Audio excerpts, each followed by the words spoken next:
For me now. I'm ready for poetic. I'm ready for me now. Send me to West Below Benny. I'm ready for me now. I was 20. Hey, welcome back, viewers. It's James Kalm, the guy on the bike, your half-assed reporter. I'm going to do a shout out to our friends in Bangladesh and Rio. And we're going to try to run in here for a very special show at the James Fuentes Gallery on Delancey Street.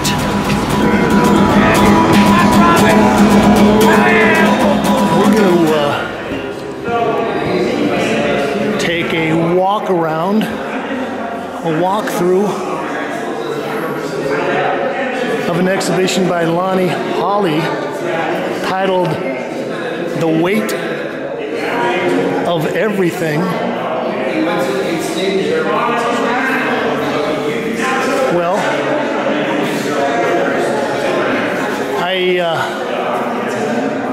had seen examples of Lonnie's work here and there over the years, but it wasn't until I was invited, there's Andrew Edmund, until I was invited to Atlanta by Matt Arnett to visit his father's collection. Well, I guess what some people would call a vernacular art collection. But a lot of it was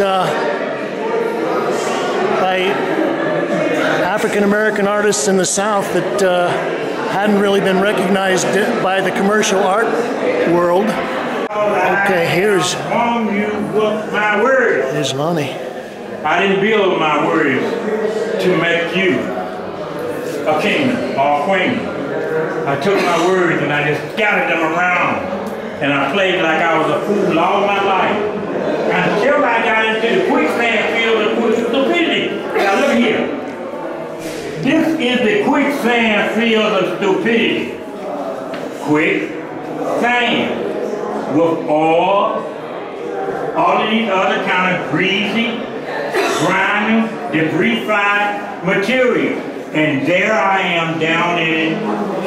And it's called quicksand field of stupidity. I'm down so low, I stooped down so low, and I got so dirty with my attitude until I got so cold, until I couldn't say, forgive me. Forgive me, because I misused and abused you. But yet and still, you got up every morning, Grandmama, and you took that pick and shovel, and you went and you dug graves to bury somebody. My grandmama did that, and I went with her to the graveyard. Y'all want to hear something? I was digging a grave one day with my grandmama. I dug my grave. I got up out there, I went all the way down 6 feet. I did the 4 feet wide, and then 6 feet down, and then whatever the body size or however tall the body. I jumped up out the hole. I was getting ready to go party with my cousin now. My grandmama told me, come back in. She She said, get back down in that hole. She said, you cannot bury a straight coffin in a crooked hole. She told me to straighten it up. You can't bury a straight coffin in a crooked hole. And those are the values that my grandmama taught me. And I love her spirit. And I asked her every time I can get a chance. I said, if I get to a point where I think I'm stuck, I ask my grandmama, I ask my grandpa, I say, y'all help me. I really need some help here. I need some help to move this here heavy 100 and some odd pound piece of post here. I need some help to balance it. I need some help in the constructive manner. And I have no problem with asking the Spirit to help me. I never have a problem to ask the Spirit to help me. And I call it the hardest thing to do is to keep brainsmithing. 5 years ago, I was diagnosed with prostate cancer. The doctor told me I had 2.5 years to live. That was 5 years ago, and I'm still alive. When I was 7 years old, I got hit by a car. I was drug up underneath that coffin 2.5 blocks. I stayed unconscious for 3.5 months. They pulled all the plugs and said he's brain dead. My brain is not dead. And I'm here with you all right now. I was in a place called Alabama Industrial School for Negro Children. This man took and beat me all. He gave me 150 licks. He beat me and took the stick and hit me in the back of the head and knocked me out. And he didn't know that happened to me when I was just turning 11 years old. So moved 11 down to 7.5. And then he didn't even know that I had been through trauma, brain trauma, all these other kind of stuff. He didn't know that. But I can't go around hating these people. Is that my water, y'all? Thank you. But the whole thing, I can't go around thriving or trying to get anything from that. Look at my work, y'all. Look at my work. Thank you, beautiful. And this is nothing. This is nothing. We downloaded 2,000 works off of my cell phone. 2,000 digital pictures. I do digital work. When I get up, I'm working. You see my thing here? That's for real. That's a Lonnie Holley special right here. iPhone, Lonnie Holley special. But can you dig where I'm coming from? You see how I'm sweating out? That's that prostate medicine making me sweat. Bust out in the cold sweat, no, I bust out in the hot sweat. And y'all thank y'all for listening to me, guys. This piece is called Power Down. Please share with your friends and let them know it show us here. And thank you for, and show you don't forget to Brian is playing about. Thank you. Y'all can friend me on Facebook, but please listen to my music. On YouTube, I do music. I'm blessed, and I really want to have a cooking program one day just to show you all what I can do in the kitchen. Look, take it to, look, the whole 9 yards. I love that, yeah. I've seen you play music. If you can do it, do it. Yeah. I don't know, I don't think I'll do it today. You know what else you gonna do it next week? See what I'm talking? You do, because the do power is in you. Otherwise, you're gonna get so depressed, oh man, I'm sick, you made me sick. No, ain't nobody made you sick, you made your own self. AJ, thank y'all for listening. Thank you. Thank you. That was Lonnie Holley. Here's his exhibition at James Fuentes. Well, that was enlightening. Maybe we'll go around and look a little closer at some of these pieces and talk about some things. Well, this piece is titled These Shining Eyes, 2012, stainless steel.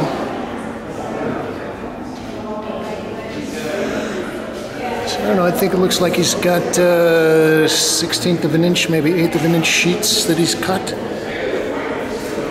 And in certain ways, these almost look like collages. If you follow the Kalm report. I guess it was last week we did a little viewing of a William Hawkins show, and well, William Hawkins would be a great example of another vernacular artist, kind of an outsider, and that whole term is kind of problematic. And I guess Lonnie could be considered one of the contemporary, I was going to say young versions, but he's youngish, at least compared to William Hawkins. This is titled There Was Always Water 2017, Steel and Paint 96 by 42 by 36.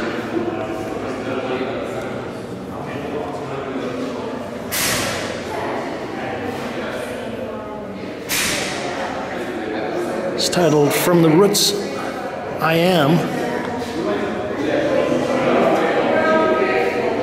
2017. Lonnie uses this little kind of a silhouette profile a lot, I've noticed, and yeah, it's interesting the way that he's able to multiply the form, echo the form, and you know, although a lot of these, especially his wire sculptures, using very, I say, primitive or very basic materials, a lot of this is very sophisticated and kind of recalls even Matisse. And I was thinking there is a whole series of paintings that Braque did, I guess just before World War II, where he was kind of went into a classic mode himself. This is titled The Lookers. 93 by 54 by 43. Okay, we'll just slide down the wall. I don't have the time to get into all these, but maybe I'll read a little bit from the press release. This is a quote from Lonnie. I think really what got me interested in the wire sculpture was my grandmother's ways of using materials. My father's mother, she used to get up and go out of our city a lot every morning, and she would rake out these big bundles of copper, brass, or aluminum, and she would ball them up, crush them as tight as she could, put them in barrels. Okay. Well, this is nice because Lonnie's not only got the wire, but he's got other things. It looks like he picked up a little wad of cotton. I don't know, is that a bone maybe? Parts of a radio. I actually like this little bundle of sticks. It made me think of a bundle of arrows or a quiver.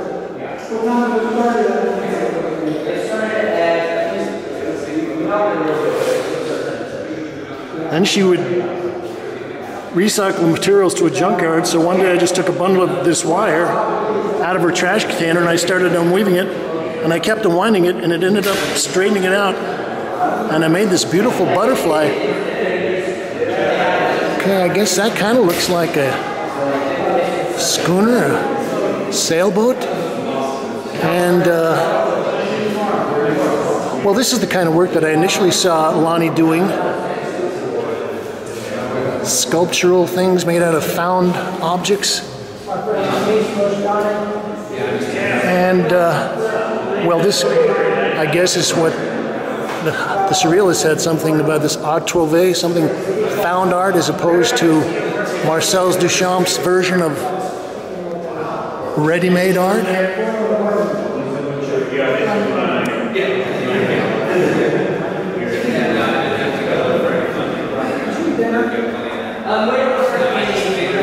So he's made this butterfly out of his grandmother's wire, and he hung it up in the house, and when she got home that evening, the butterfly was there, and when she saw it, she started crying. Okay, well, I don't know, I imagine probably a lot of you, especially if you're in the New York art scene, you never recycled copper wire or aluminum beer cans or things like that. I actually worked for a couple of years for a scrapyard in Pocatello, Idaho, a guy named Henry Fernandez. So I got to see the ins and outs, the fine points of scrapping out copper, lead. Oh, this is nice. So I was going to say Lonnie is and always was known more as a sculptor, whereas somebody like Purvis Young or William Hawkins or even Thornton Dial was, much more painters. But I think Lonnie is just great with the natural colors of things. It's a nice piece.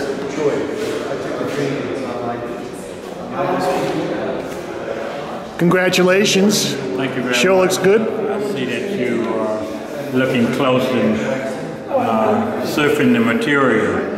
Well, I like this, but I also do YouTube reports, so I'm going to send this out to the world and let a lot of people look at it. Mind if I ask you a question or two? Please. Well, I saw you just talking to Matt Arnett, and this has been several years ago, but Matt invited me to come down to Atlanta and visit his dad's collection. So he went to see the Bill Arnett collection, and that was the first time I got a chance to see a lot of work by you. But one of the things, Bill was very effusive about you and was very enthusiastic, but he said that you introduced him to a lot of the people that he sort of helped discover that part of the art world. How did you sort of start to make connections with all the other artists like yourself? I think art itself is a magnet to its cause and its habit, where we as people, we can't see that one sort of art serves the other sorts of art. To me, in America, especially art all over the world, if we continue to not only be threatened with illness that occurs from our wars, from our destructive manner, from our burning sources, from our explosive devices, from our deteriorating devices, or that is trying to break itself back down to the natural formation from which it was drawn from. My thing is that we're having such a tough time with our thing called the ozone layer. Our globalization is a part of humans. I call it the humanities. Yes. We're in such an increasing popularity, the population of us, we're growing because we have now breeding sources that was much more, if I could say, much less. Because back in the day, if you went back to caveman day and what was happening, the creatures and everything that was eating up on the humans, and then you came along with trying to develop as humans. Technology. Evolution, and one would say, and the growth through that or whatever. We had so many different eaters on earth. Everything was eating. And I said, what eats have to do. So it was eat, do. So all of this stuff was going on all the way down to the smallest particle of sea debris or ocean debris.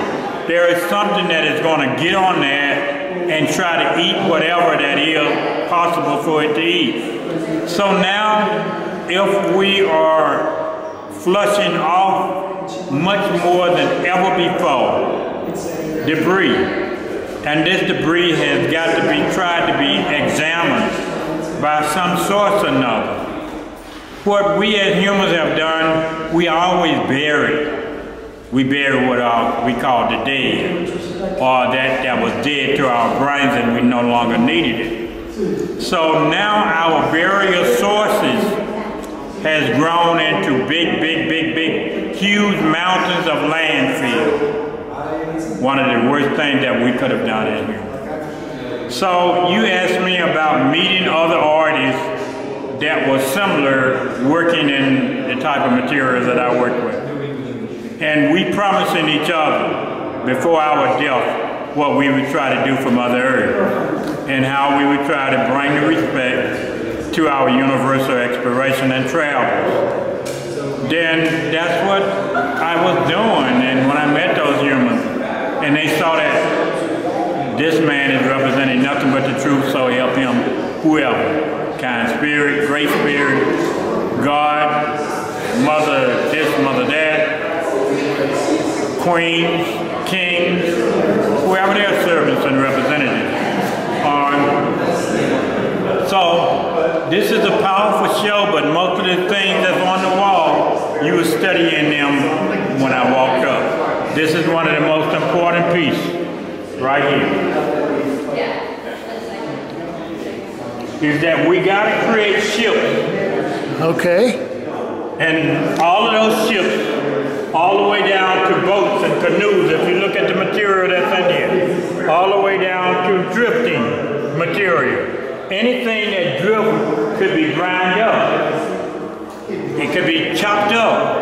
And then you can make a bigger drifting material. We got to make something that is going to net up all of this debris. All the way up to, see this looking thing here? It looked like a satellite. It looked like something out in space.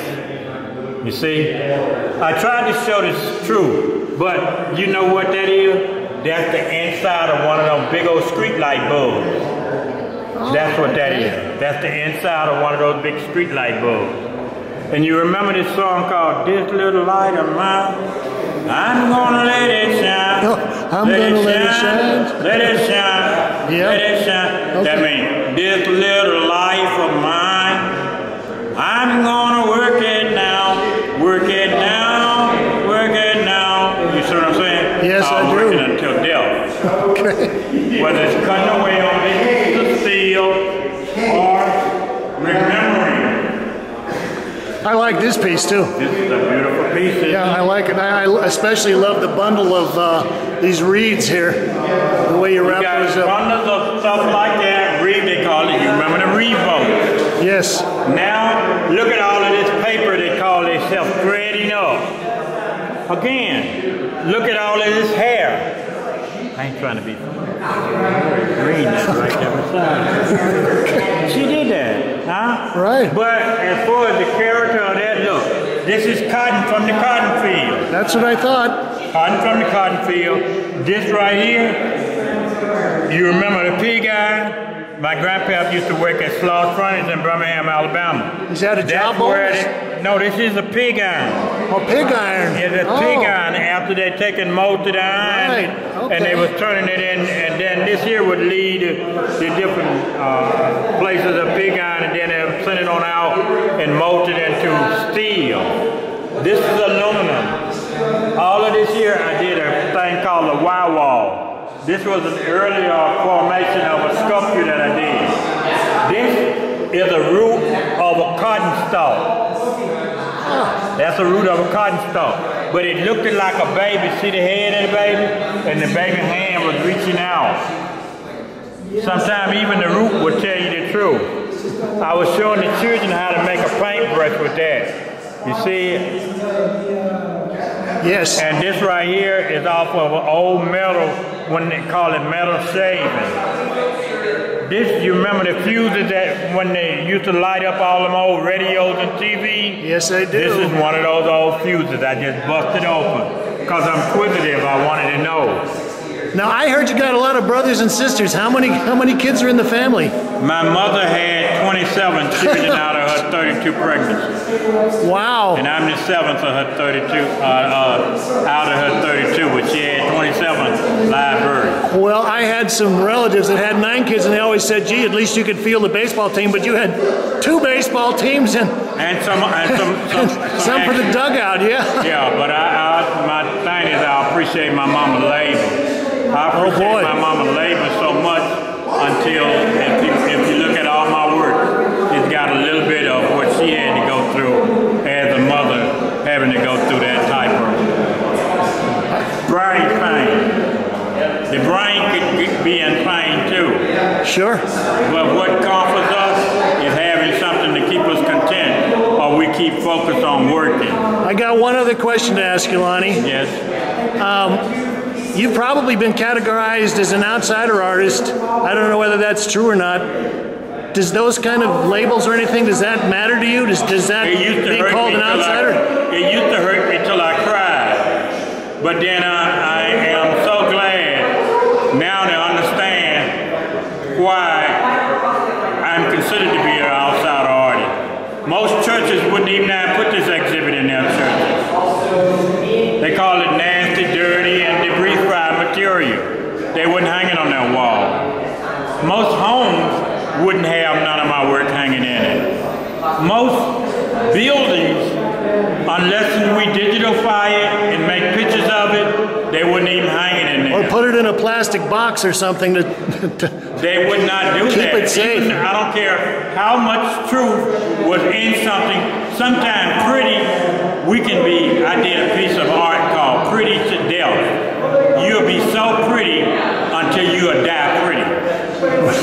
You'll die. It's called Pretty to Death. Your habits sometimes stick on you all the way to death. You will not change. You will not help the whole.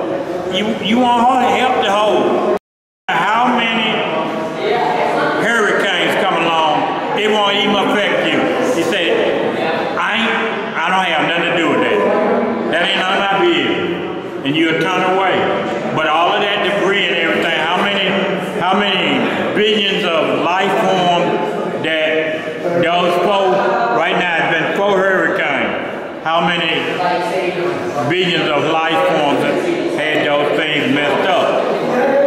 It messed up. It flushed so much out into the sea and ocean. It's done more damage than you can ever imagine. I'm really thankful for James. That's James Fuentes. I'm so thankful that he came down to Atlanta, Georgia, and he saw fit to give Lonnie Holley Sr. a chance to have his art shown. Okay. New York City.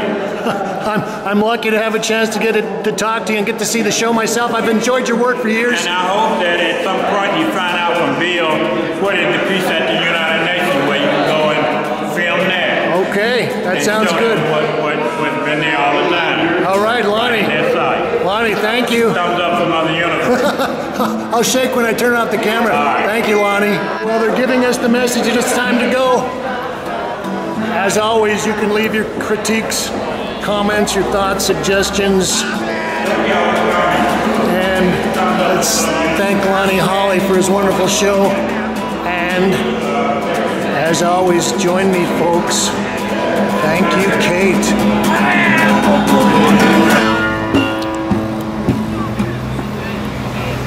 Thank you. No problem.